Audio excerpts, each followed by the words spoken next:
And we are back. Welcome back to the King's Report. It is Tuesday, December 26th, folks, 2017. St. King Report live from the Cheonggyeong Palace Studios. To all the kings and queens of the Kingdom of God, good morning. It is 7:09. And we are joined with Mr. Raheem L. Stevenson, Regional Director, President's Club. Raheem, a native of Philadelphia, is a Regional Director, President's Club member, owner at RNRS LLC. He's a former Vice President and District Manager of the Philadelphia region of Wells Fargo Bank with over 12 years of extensive financial sales and management experience. Raheem has held numerous positions, including financial planner, senior financial specialist, financial sales leader, district manager, and private banker. Raheem is recognized for diversity leadership and strategic partnership, both inside the organization and in the Philadelphia community. In 2009, Raheem began the second phase of his professional career and opened up RNRS LLC, a franchise that focuses on telecommunications, utilities, and banking. As a highly respected leader and professional, he has been part of significant results throughout his career, truly involved in the community and various charitable organizations. Raheem is an ordained deacon and ministry leader at the Four Corners Crusade for Life Community Church. He is the president of People's United Resource Center, an organization focused on the investment and education of the African American community. Raheem is a volunteer with the Big Brother and Big Sisters of Philadelphia, a varsity football coach and entrepreneur. Along with his wife Dana, he owns and operates RNRS LLC, an international communications and utilities company. He's a proud member of the Urban Financial Services Coalition, an organization he joined in 2002. Dedicated husband to Dana Stevenson and father of three, Nia, Renee, and Raheem II. Raheem is open and looking to utilize his years of experience and skills in the next chapter of his professional career. Raheem, thank you so much for joining us this morning. Thank you for having me. From sunny Philadelphia, I hope. Maybe not yet. The sun is starting to rise. It is starting to rise. I can see it out my window. Well, good morning. Thank you so much for joining us this morning. You know, I just want to get your take on maybe before we do that, why don't we talk about the work that you're doing through RNRS, and if you could just give a breakdown of some of the work that you've been involved in that was not mentioned in fullness in the bio. Sure. Well, RNRS was born out of necessity. Back in 2008, 2009, the economy was going through some rough times. And at that time, you know, I was really dependent on my corporate paycheck to feed my family and make a living. And we needed to diversify our income as quickly as possible. So we decided to start our own company. And what happened after a few years, it really kind of took off for us and we were able to walk away from corporate America. Now we spend most of our time teaching other people how to diversify your income, how to have a second, third, or fourth stream of income and not be dependent upon one stream of income. That's amazing, because even in today's world, you have a lot of young people that are, for example, doing like business on eBay or trying to diversify their income through internet technology. Do you also talk about those kind of things as well? Oh, certainly. You know, I read a book back in 2008 called Rich Dad, Poor Dad by Robert Kiyosaki. And he says that the average millionaire has 7 different streams of income happening at once. And, you know, I had to take a look and do an inventory on myself, and I only had one. So we had to diversify quickly. So we've been helping other people for the past 8.5, almost 9 years do just that. Wow, that's interesting. 7 different streams of income. Wow, that's an interesting tip of the day. Let me go to our Rima today. A Rima is from the Hebrew word that refers to the revelation given by the Holy Spirit in a particular scripture, or it also refers to a type of sword that is a weapon against the unrighteousness of Satan. But we didn't do our Rima today, so let me jump to that real quick. We're in Hebrews 2, and look at this. It's right on point. Warning to pay attention. We must pay attention, the most careful attention, therefore, to what we have heard, so that we do not drift away. For since the message spoken through angels was binding, and every violation and disobedience received its punishment, how shall we escape if we ignore so great a salvation? The salvation which was first announced by the Lord was confirmed to us by those who heard him. So this whole scripture is about paying attention. And it's amazing. I'm really happy that in this Christmas season, even though, most biblical scholars will admit that it's not the birth of Jesus, is not the pagan holiday of Mithras, which is what 1225 is. But anyways, the point is, in this time of Christmas that the world is celebrating, generally Christmas, that, for example, I'm happy that the president is saying Merry Christmas. I'm really happy he's saying that. He's saying Merry Christmas to folks. He's also saying Happy Holidays, but he's also saying Merry Christmas. It's not like it's bad to say Merry Christmas. I'm happy about that. I'm grateful for all the wonderful friends and family and folks that were here yesterday celebrating Christmas, and around the world. I'm grateful, for many things, but it's important to pay attention and to be awake, especially at this time where it seems like the world is all changing. Global politics is changing. I'm happy that President Trump is telling UN, hey, we're gonna pay you $280 million less than we did last year because you guys are, using our money to take advantage of the United States. So I'm happy about that. But aside from all those things, we were talking to the break, and you were talking about you also help people start businesses and entrepreneurship. Mm-hmm. And that's a happy thing because we want people to be empowered. We want their epigenetics to be unlocked. We want them to, share all the gifts that God gave them. And how can you do that unless you test yourself in the marketplace? You get out there and you serve people. You love people. You love your customers. And it's great when you can be rewarded for that. I mean, that's a win-win scenario. Sure. I'll tell you, in 2018, as we look forward to next year in this country, if you do not own some type of enterprise, you really are putting yourself behind the eight ball.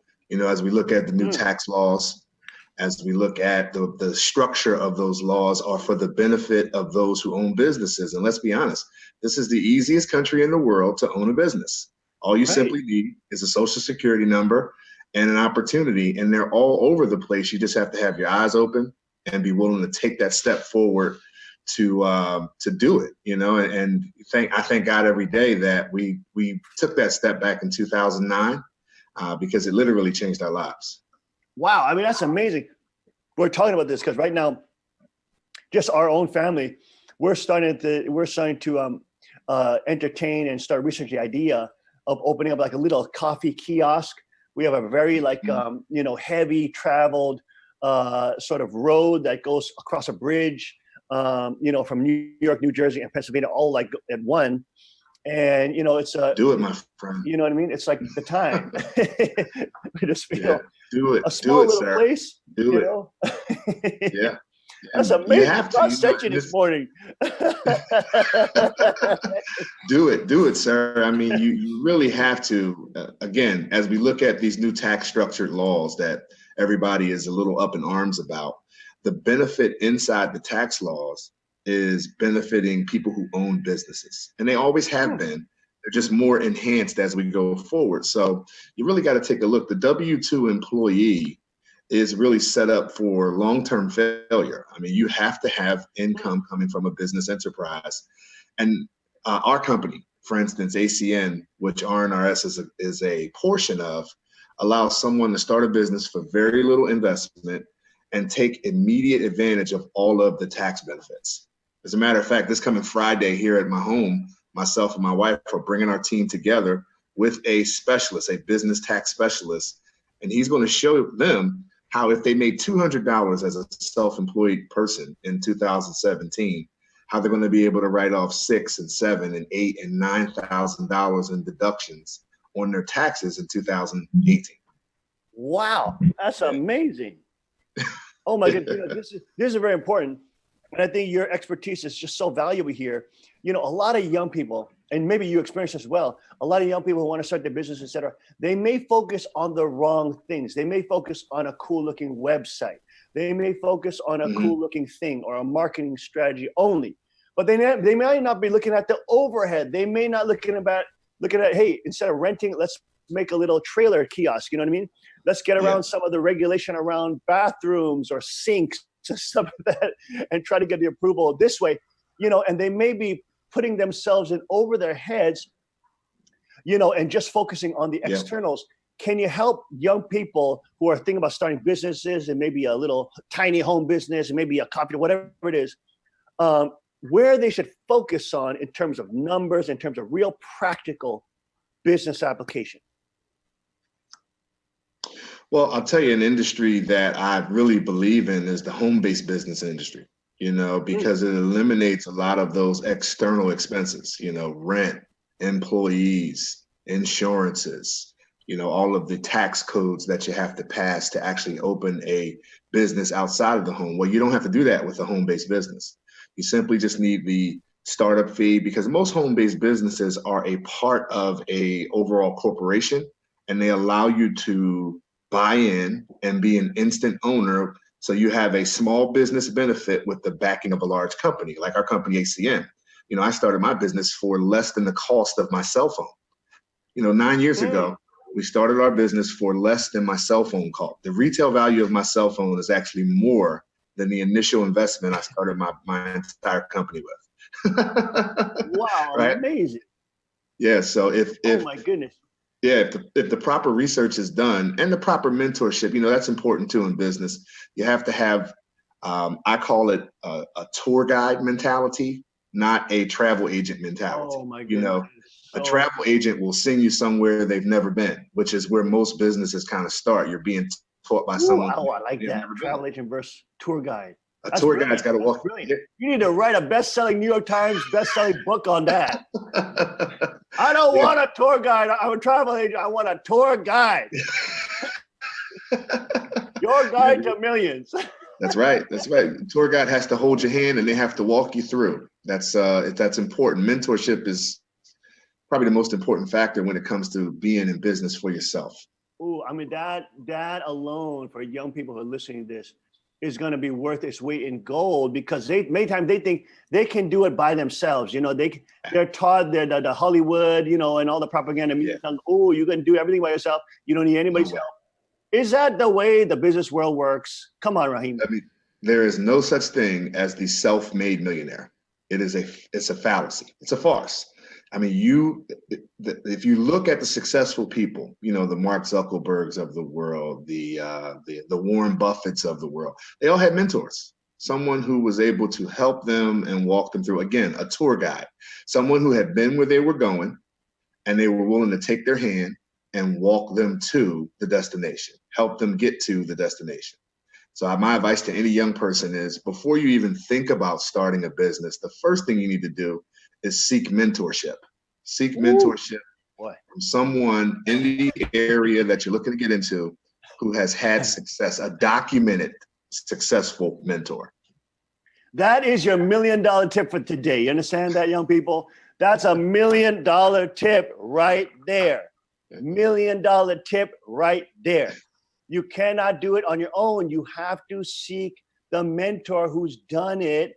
And that's why, for example, Raheem, isn't it? That's why personal character is important. That's why, keeping your promises is important.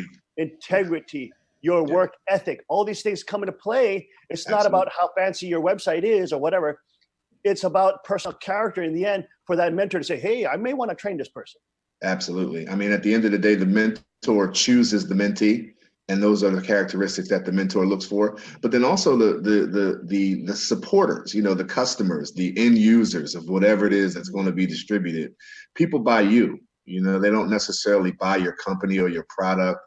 And in my days in the banking world, I worked for Wells Fargo Bank. Well, I got news for you. There really is no difference between Wells Fargo Bank and Bank of America. They do the same thing, but people buy people. And they buy into your vision, and they buy into your integrity, and they buy into who you are. And that's really how you build a business. You build yourself first, and then the business will build. That's interesting, because even right now, we're just playing around with different, programs that help build websites, even though I'm saying that that's not the focus. Obviously, it's not the focus. Mm-hmm. But some of the parts are now in these modern sites. They have like these galleries where you tell about yourself and you show pictures of your family. Absolutely. Videos explaining who you are, what you're about. Absolutely. You know what I mean? And people get to see who they're buying into, who they're, like you say, people buy people, not necessarily just a product. You know, they're kind of supporting your interests. 100%. They're in the same community as you. They say, hey, I have a like-minded this person. You know, ours is like, you know, we're celebrating conservative values, Christian values, but also we're celebrating the right to bear arms. You know, with our covers. So we're very kind of, I think we're an interesting niche in there. But, you know, that's what people, you got to share who you are. Exactly. Okay. I mean, 100% people buy people. You said it. People buy people. You know, they buy into who you are. They buy into your vision. And at the end of the day, you know, you really have to have a passion for helping people if you want to be a business owner, because it's really not about your benefit. It's about the benefit of others. I have a mentor who taught me, if you help enough people get what they want, you'll never have to worry about what you want. You know, this is such an important biblical teaching. You know, even my father used to mention this all the time. You know, even it goes back to love God, love your neighbor. You know, it's about loving the person that is going to be using that product. It's about loving that person. It's about loving, trying to serve that person best you can. My father used to always say, live for the sake of other people, you know, and you will be blessed. You know, it's about serving that customer. A lot of young people just want to go in and make millions, but they don't realize that millions, that comes out of a love for your customers, trying to serve them as best as possible. It comes really out of ethic of service. Absolutely. 100%. I mean, it's really the only way to sustain it. Not to say that you couldn't build a quick result by not having those values, but if you want to sustain it over time, you must have the values of serving other people, helping other people, because, you know, eventually in business, what you want to do is you want to have a business that runs itself. You know, if you have a business that doesn't run without you, then you don't own a business, you own a job. You know, because if you walk away from it for some time, then it some mind bombs today. It really isn't something that's not the goal here. The goal is to have an enterprise that has helped enough people that you become irrelevant. You want to be irrelevant as fast as possible because of the number of people that you've been able to help. Wow. Incredible. Boy, you need to write a book, Raheem. You need to write a book on this. Because talk about training people. This is such a valuable wisdom, especially because there's so much misinformation out there. There's get rich scheme, Ponzi schemes all over the place, you know, promising young people millions and millions of dollars. You don't have to work and you can drink pina colada on beaches all day with bikini girls around you all day, you know, playing around. But in the end, you know, you have to serve people. If you want something sustainable, 100%. Serve people. You got to love people. You got to serve your customers. And then there's a natural reward that will come back with that. Folks, we're going to be right back. We'll be after this. We'll be back after this short break with more with Raheem Stevenson. Stay with us.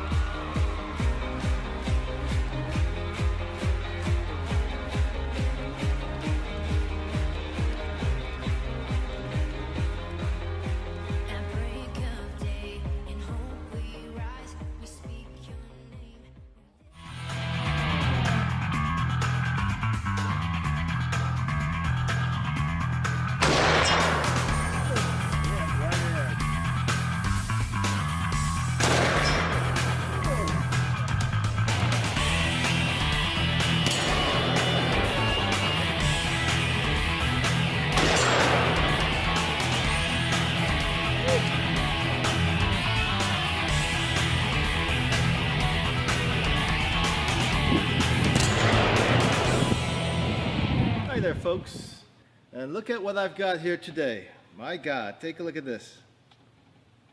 This is a BFR in 454 Casul with an octagonal barrel, Magna porting, micarta grips. And look at that, it even has my initials on it, JM.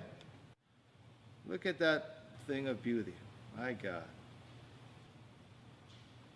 Pop open the cartridge insertion door, and look at that cylinder spin. The finest revolvers in the world.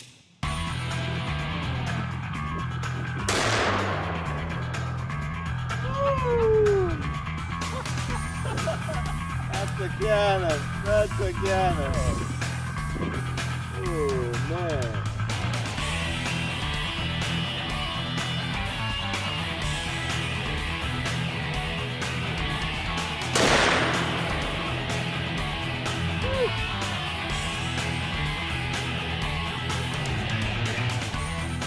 Pretty accurate, though.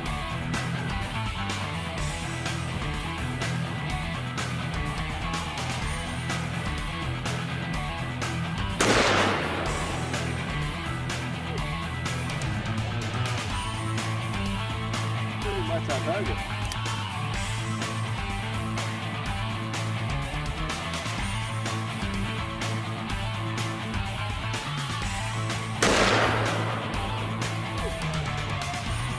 Oh boy!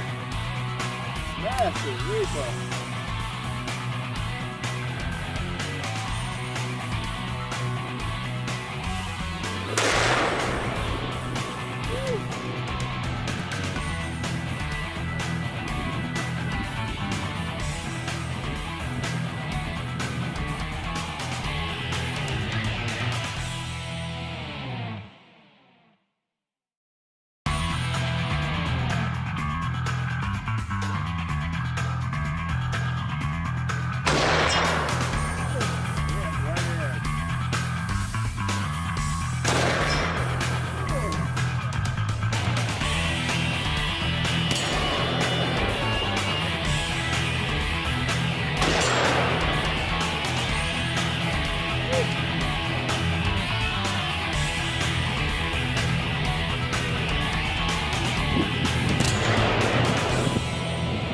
Hi there, folks.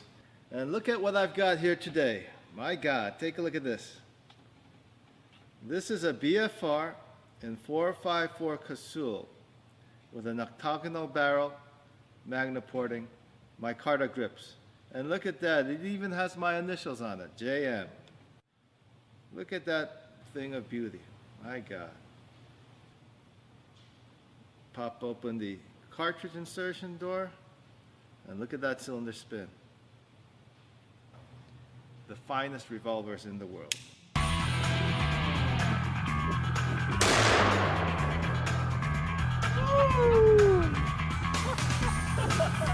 That's a cannon. That's a cannon.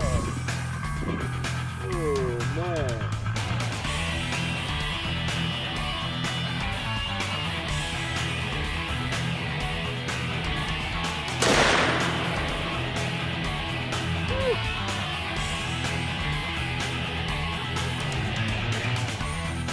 Pretty accurate, though.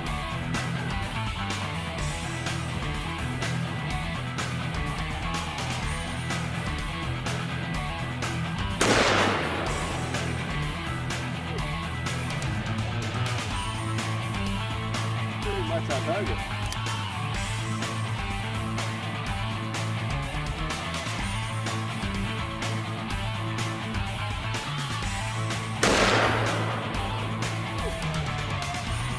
Oh boy! Massive recoil.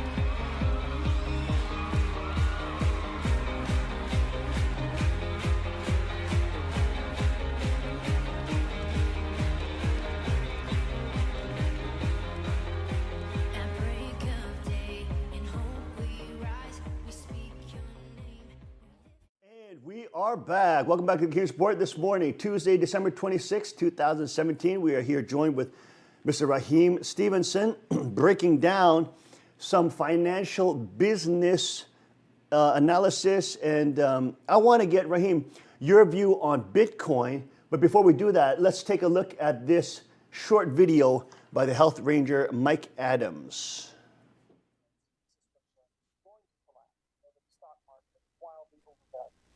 We know that banks and governments are entirely dishonest and they use confiscation via money creation, fiat currency creation, and so on, to steal from the people.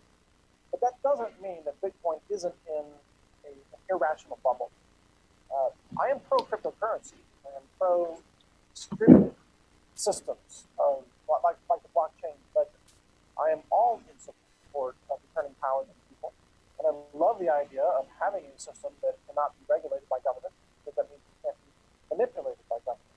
However, Bitcoin has grown from sort of a small industry of people who were using the currency transactionally to now a speculative bubble, where you've got kindergarten teachers in Japan who are saying that they're jumping on now. They saw it went up 100% in the last month, and they want to jump on board so that they can have a retirement. in Korea, the same kind of deal. You've got housewives there and speculative investors that are saying, "Oh, we got to jump in now so that we can sell it when it goes high." And now the dominant conversation with Bitcoin has just become pure speculation. It's buy it now, sell it later when it's higher. The problem is that Bitcoin is going to collapse when people come to their senses. Once it made that switch to a speculative market, it went into tulip bulb mania mode. So, if you don't know what tulip bulb mania is, look it up. Do some research on it. You need to understand that even, what's that, almost 4 centuries ago or something, that the same psychology dominated the cycles of fear and greed. And if you have something that isn't real or useful by itself, it doesn't have a utilitarian purpose, and you're just speculating on its value, and you have this mass hysteria, almost a Ponzi kind of attitude, where everybody's just trying to push it up higher and higher so they can all get rich, it always collapses. You know why? Because Bitcoin is not a magical source of endless wealth creation that can defy the laws of economics. It isn't. I can tell you that with absolute certainty. Does Bitcoin have certain uses, certain advantages? Absolutely. I've consistently recommended that you have some cryptocurrency as an escape plan for living in a place like Venezuela or Brazil or, hey, even the United States. I mean, when the dollar collapses, what are you going to use as currency? It's good to have a backup plan, but I continue to say that backup plan should be more gold and silver, things that are real, things that you can hold, things you can possess, things that don't vanish when people come to their senses. I mean, think about it. If you've got, I don't know, let's say you've got 10 ounces of gold over here. If you've got 10 Bitcoins over here in the cloud, in the blockchain ledger. When people come to their senses on the Bitcoin bubble, all this Bitcoin just vanishes. Poof, it's gone. This gold doesn't go anywhere. It doesn't evaporate. Even if you melt the gold, it's still gold. Why is that? Because gold is an element. You can't destroy gold. It stays gold. I guess unless you want to launch it into the sun or something, or an exploding star, then it's some other element. But it's gold as long as it's here on Earth. Gold can't be destroyed, and it can't just vanish overnight. And its value is inherent in the preciousness and the industrial utility of the metal. And it's easy to carry, it's portable, and it lasts. It's basically inert. It doesn't oxidize easily. It has chemical and even technology properties that are very, very useful. So it always has inherent value. Bitcoin could be overthrown tomorrow. What if China announced, for example, its own cryptocurrency backed by gold? Just as an example. What if Russia announces a cryptocurrency backed by gold? Where they say, we're launching, let's say, 100 million bit Russia coins. Every coin can't be traded in for a certain amount of gold, let's say. And you got to buy the coin for the amount that it's worth in gold.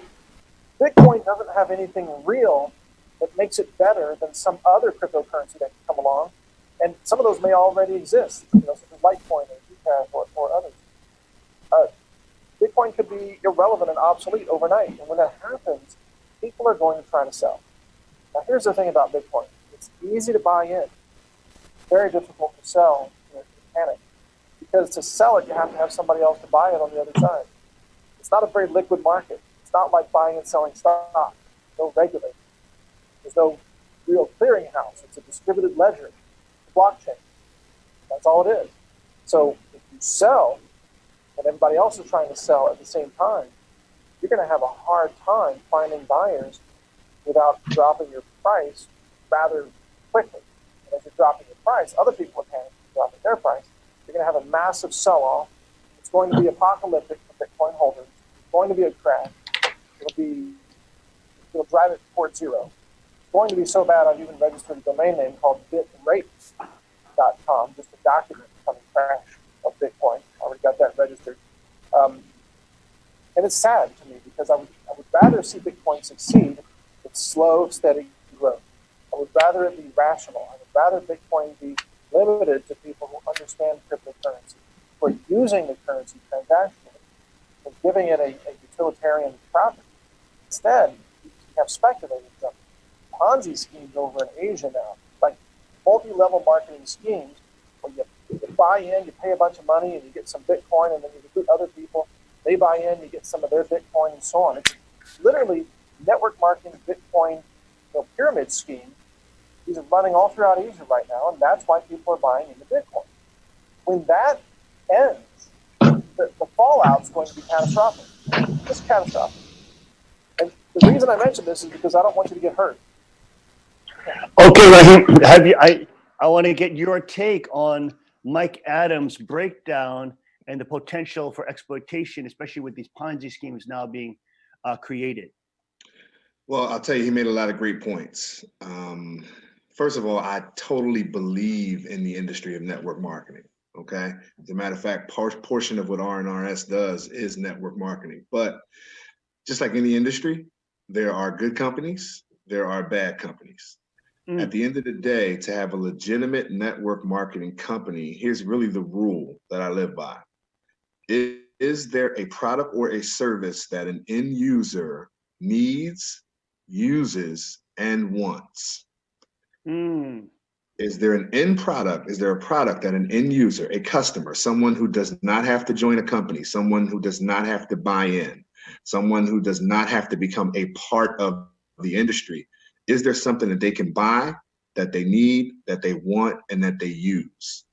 And if the answer to those questions are no, then you want to stay as far away from any type of network marketing company whose product and or service does not answer those questions properly. Interesting. So in your view, would Bitcoin then be something like that, or what? Give us an example of something. I would not touch Bitcoin as a network marketing opportunity.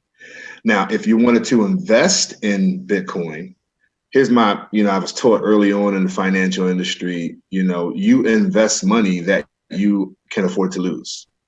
That's just the way it goes. I mean, you don't invest your rent money. You don't invest your living expense money. The whole premise of investing is you put money aside that you could potentially see go up, but that you could also potentially see go down. The guaranteed and investment are oxymorons. So if you are looking to invest in Bitcoin as a portion of an investment portfolio, yeah, I mean, why not?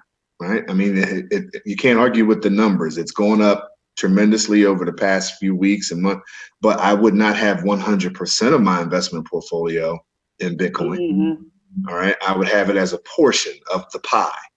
And I would stay as far away from any type of Bitcoin opportunity that allows you to buy in, and then you have to get other people to buy in. And, you guys are like sharing the same Bitcoin, because at the end of the day, what's the product? What's the service? What's the end user going to use? What is it that the company is selling that deems it an opportunity? Part of what our company does is we're in the telecommunication, we're in the home and business services. So we have partnerships with companies like Sprint, let's say, or Verizon. Well, at the end of the day, my cell phone, I use it. And people use cell phones, and people know who Sprint is, and they know who Verizon is. So if I'm a third-party seller of their service, then I have an actual product I'm selling that benefits an end user. I can't say that I feel that when it comes to the Bitcoin business opportunity. And, it really does have the feeling of a little Ponzi scheme-ish.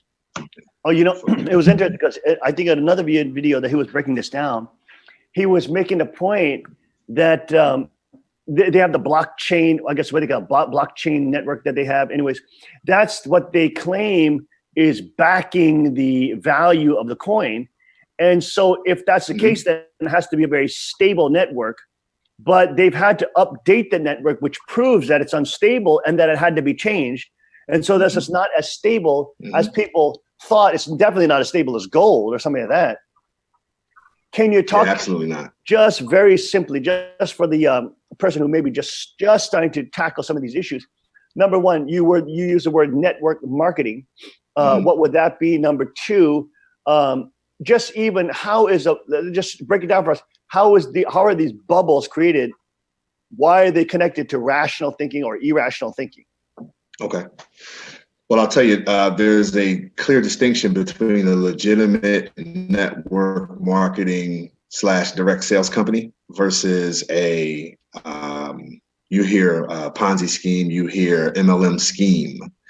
Now, the industry MLM is a great industry, but there's no such thing as a good scheme.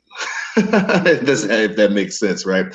So when you look at companies like, let's say, Avon, Mary Kay, Herbalife, these are great companies, Amway, great companies. At the end of the day, they sell a product, they offer a service that a customer uses, that an end user uses, and that person does not have to buy into the company. ACN's a company like that. It's a portion of what RNRS does. But then you look on the other side where, companies are selling ideas, they're selling concepts, they're getting you to buy into a concept or an idea. Those are the ones that you want to stay away from. And again, I would put Bitcoin from an opportunity standpoint, I would put Bitcoin there. But again, from an investment standpoint, I don't think it's a bad thing. I think if you have discretionary income, savings set aside that you want to invest a portion of into Bitcoin, by all means, or into cryptocurrency, by all means. I mean, listen, it's here. It's here now. It's just like, if you think back over our lifetime, there are certain things that were not the norm, and now they are the norm. Heck, the internet, we're on it right now. Oh, yeah. Like after the dot-com bubble, you never saw Facebook, Twitter, those kind of things, but then they started just overtaking after the dot-com bubble. Nobody knew those would be the ones. Absolutely. Now, if you had money to invest in Facebook, if there's a gentleman by the name of Peter Thiel. Oh, yes, right. He invested in PayPal. He invested in Airbnb. He invested in the company Airbnb. They are the largest hotel style business in the world, and they don't own real estate. Like Uber, Lyft. Yes, right. They're the largest transportation company in the world, and they don't own automobiles.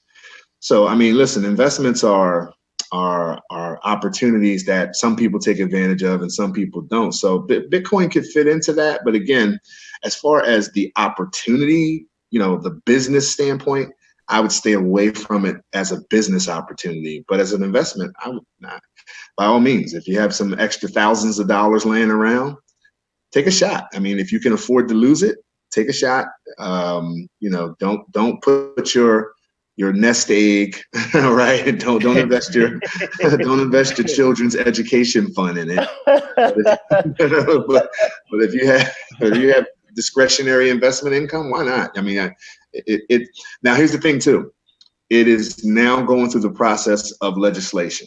So when over the past few months, where we saw the huge spikes in it, it really wasn't legislated. But now it's becoming more legislated. And the more legislative it becomes, either it's going to stabilize or it may decrease.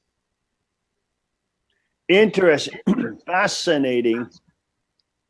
They had the whole discussion there in the video that you also touched upon, was the whole discussion of currencies need to be backed by something, right? If you're going to trade something of value, it has to be backed by something. For somebody who doesn't understand that kind of language, just break down just simply, why does a currency or why does something that's traded have to be backed by something of value?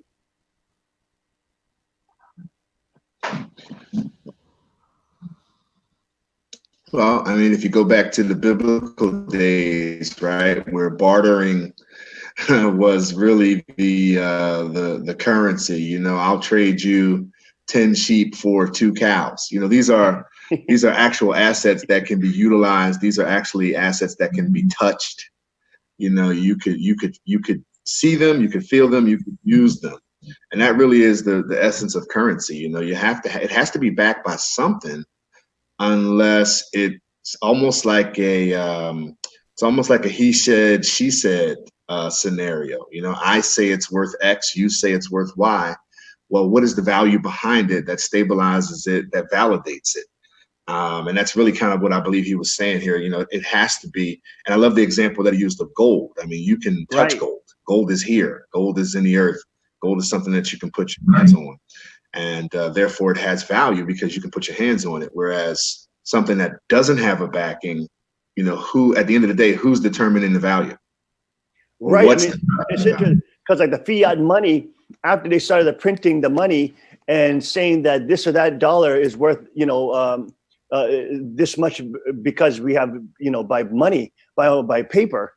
I mean, it used to be one legal tender used to be able to be traded for that amount in actual gold or silver Yeah, in the United exactly. States. But then they took out the silver in the coins. Now it's not Yep. backed by gold. It's just paper money. And it's fake. It's a fake currency. Yeah, yeah, definitely. I mean, It's it is. crazy. So it would be a smart investment, in your opinion, to have gold, silver, real precious metals or jewels. Oh, certainly. You know, I definitely believe in I believe in diversification. You know, God gave me that word going into 2018. He gave me 2 words. He gave me diversification and acceleration. Right. So Mm. diversification in all aspects, investments, businesses, income streams, you know, you name it. And then acceleration is, you know, we can get there if we can get there sooner rather than later. Again, going back to having a proven system that allows you to follow that track, having that tour guide mentality, then that'll allow people to Yes. accelerate.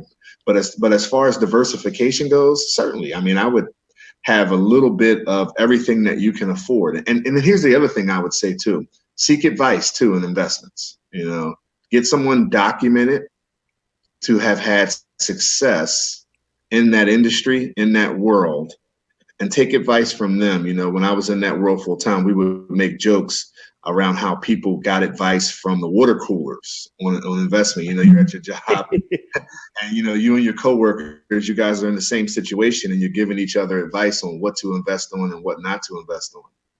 It's like going to the gym and getting a fat personal trainer. You know, you don't you wouldn't do that, right? So you want to get someone who's had documented success in that world to give you advice as you walk down that path. But you know, it is something. And here's the other thing too. I was talking to a friend of mine about Bitcoin specifically, and we're both licensed investment advisors. And he said something that made me laugh. He said, you know, don't buy investments from people who did not have to take a test to sell it to you.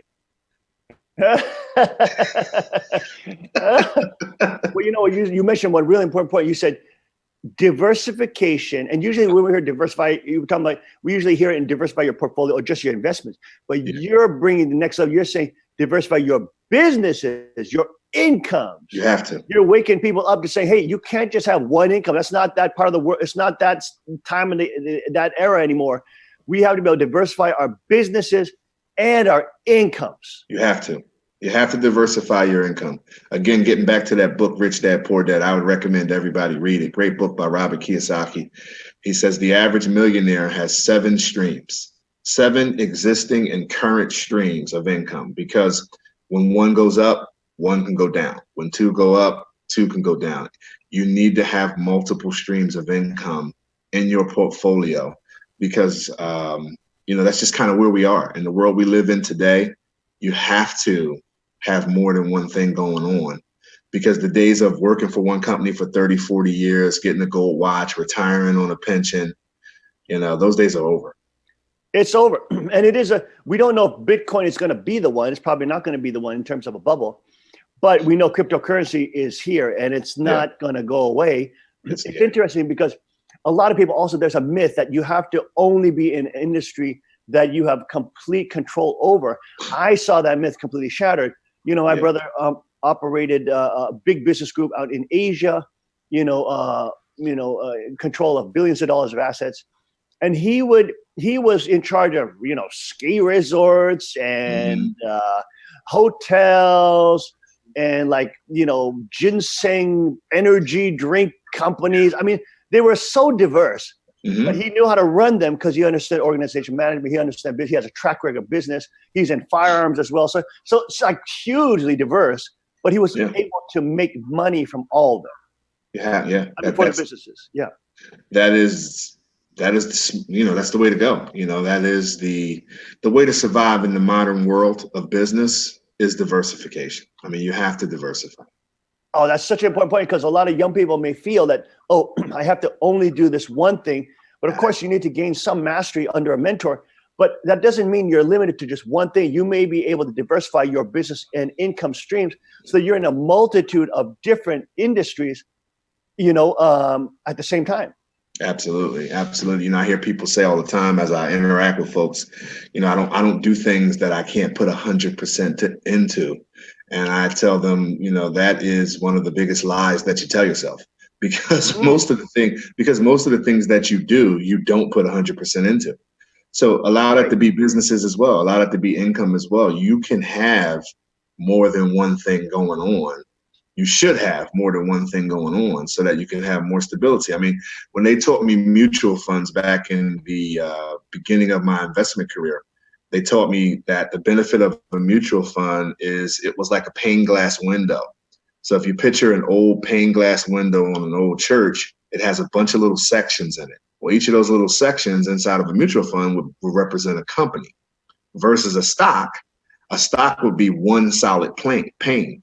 So if a kid's outside playing baseball and the baseball goes through that one pane, then the whole window's broken. But if it goes through a section, like a mutual fund, the rest of the window survives. And really, that's the way you want to think about your income. God forbid if something were to happen. That's a brilliant metaphor right there. They taught me that early on. That was coming out of college. They taught me that, and we just held on to it. Well, it's interesting because you have a lot of kids who learn a lot of, that's a good thing you learn in college, but there's a lot of bad stuff they're learning in college, a lot of dumb stuff they're learning in college too. And they're getting put in debt for it. Absolutely. For the next 30, 40 years of their life. And they're not thinking like you're thinking. They're not thinking, I got to diversify business opportunities. I got to diversify income stream. I got to, have a diverse portfolio. They're not thinking like that at all. So they're just trying to do the 9 to 5. And then they're trying to pay off that college loan. And that takes them the next 30, 40 years, debt slave to the banks. Let me tell you, one of the things that we teach people all the time, one of the things I teach people all the time is I went to college. I received a business degree. But the people who were teaching me business in the college never owned a business. So when I got out of college, I did what they did, which was I got a job, because the people who were teaching me, that certified me in business, taught me how to do what they knew how to do, which was get a job. And my father owned businesses for 40 years. My mother's owned the business for 30 years. And I find myself today using the things that I learned from them in the business world and not using a lot of the things that, now listen, I'm all for college. I have an 18-year-old who is going to college. She actually is getting her acceptance letters now. She just got a scholarship last week. So, I'm 100% all for education, but I'm also 100% for diversifying your education too. Right. There's that word. Like, for example, if you want to be in business. No, go ahead. I was going to say, if you want to be in business, then you need to get certified. You need to get your business degree. You need to get your business license, et cetera. But you also need to sit up under someone who's had success in business. Ooh, my goodness. That is life-changing wisdom, folks. You young people who are going to think about starting a business, and the business atmosphere is getting a lot better. People are getting more optimistic. People have more spending money. They want to spend that money. hey, there's a lot of opportunities right on the horizon. The 2018 may be your year. Remember what God gave to Raheem. He gave a diversification and acceleration. I like that. I like that, Raheem. Matches that with Arima today too. Very nice. Well, it's time to end our broadcast, but we could talk about all this stuff more and more. We're so thankful for Raheem sharing us these beautiful jewels of wisdom, especially in terms of financial sector, financial area. Remember, you don't want to find a travel agent. You got to find a tour guide. That was a beautiful gem that Raheem dropped on us today, and so many other things. You got to watch this. You got to watch this interview a couple times to get the depth of all these things. Remember the mentor. Don't poo-poo the mentor. You need a mentor, folks, who with a track record of success, as Raheem said about 30 times, absolutely essential. Raheem, we thank you so much for joining us. It's a pleasure to meet you. Thank you for all that wisdom you're dropping on us this morning. So fantastic to have you on. Well, thank you for having me. And I look forward to continuing this relationship and moving forward. I'm looking forward to actually coming in physically, having some time to spend with you guys. So again, thanks for having me. Oh, interesting. Let us know how we get in contact with you and also your website. Let people know how they can learn about your organization. Sure. You can send me an email because actually we are in expansion mode right now. And the area where I know you guys are located is a target market for us. So we're actually looking for some key people to help with our expansion. You can send an email to RNRS LLC. That's Roger Nancy Roger Sam LLC @gmail.com. You can also send a text message to 215-815-8028. Again, that's 215-815-8028. We are looking to expand, and we need to talk a little bit further because I know the marketplace that you're in, our overall parent company has targeted as a specific market for expansion, and they've put us in charge of that expansion because we are in vicinity. So let's definitely, anyone who's watching this, who's saying to themselves and they're praying for an increase in 2018, which I know most people are, make sure you increase. Woo! Send your information to us, and we will have one of our people get in contact with you and set up a time we can sit down and talk.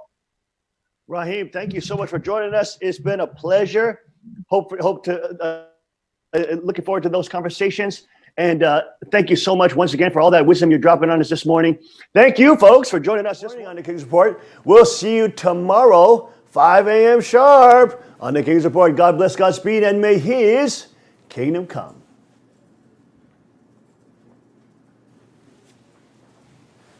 All right.